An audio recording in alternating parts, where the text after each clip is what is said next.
வணக்கம் நண்பா. இன்றைக்கி நம்ம என்ன மாதிரி கம்பெனி பார்க்க போகிறோம்னா, ஒரு மேனுஃபேக்சர் கம்பெனியில் தாங்க ஜாப் வேக்கன்சி பார்க்க போகிறோம். நிரந்தரமான வேலை வாய்ப்பு தாங்க. இந்த கம்பெனியில் சேலரி பொறுத்த வரைக்கும் 18,800 கொடுக்குறாங்க டேக் ஹோம்னு. இந்த கம்பெனியில் நமக்கு 10th 12th ITI diploma and degree முடித்தவங்க அந்த ஜாபுக்கு எலிஜிபிள்னு சொல்லியிருக்காங்க. அது என்ன கம்பெனி பார்க்கறதுக்கு முன்னாடி நம்ம சேனலில் சப்ஸ்கிரைப் பண்ணாதாங்க, மறக்காமல் சப்ஸ்கிரைப் பண்ணி வச்சுங்க. அப்போ தான் நம்ம உடனுடன் வீடியோ போடும்போது உங்களுக்கு நோட்டிஃபிகேஷனாக காட்டும். ஓகே நண்பா, இன்றைக்கி நம்ம என்ன மாதிரி கம்பெனி பார்க்கணும், கம்பெனி நேம் யூனிடெக் பிளாஸ்ட்ரோம் அண்ட் காம்பவுண்ட் பிரைவேட் லிமிட்டில் தாங்க ஜாப் வேகன்சி பார்க்க போகிறோம். பொசிஷன் பொறுத்த வரைக்கும் நமக்கு ப்ரொடக்ஷன் டிபார்ட்மெண்ட்டில் தாங்க கேட்குறாங்க. குவாலிஃபிகேஷன் பொறுத்த வரைக்கும் நமக்கு 10th 12th ITI diploma and any டிகிரியும் முடித்தவங்க கேட்குறாங்க. சேலரி ரேஞ்சை பொறுத்த வரைக்கும் டேக்கும்னே 18,800 கொடுக்குறாங்க. ஜென்ரல் பொறுத்த வரைக்கும் மேல் கேண்டிடேட் மட்டும் தான் ஜாபுக்கு எலிஜிபிள்.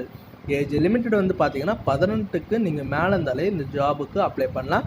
பெனிஃபிட்ஸ் வந்து பார்த்தீங்கன்னா ஃபுட் இவங்களே ப்ரொவைடும் பண்ணுறாங்க. இஎஸ்ஐ பிஎஃப்பும் அவைலபிள் இருக்குதுன்னு சொல்லியிருக்காங்க. லொக்கேஷன் பொறுத்த வரைக்கும் சென்னையில் தாங்க சொல்லியிருக்காங்க. வேறு சந்தேகமாக இருந்தால் நான் கான்டாக்ட் நம்பர் கொடுத்துருக்கேன், நீங்கள் கால் பண்ணி டீட்டெயிலாக விசிட் பார்த்துக்கலாம். இந்த வீடியோ உங்களுக்கு பிடிச்சிருந்துன்னா மறக்காமல் லைக் பண்ணுங்கள், ஷேர் பண்ணுங்கள், சப்ஸ்கிரைப் பண்ணி வச்சுங்க. இது உங்கள் விஜய் ஜாப்ஸ் அப்டேட். மறக்காமல் பெல் பட்டனை அழுத்துங்க.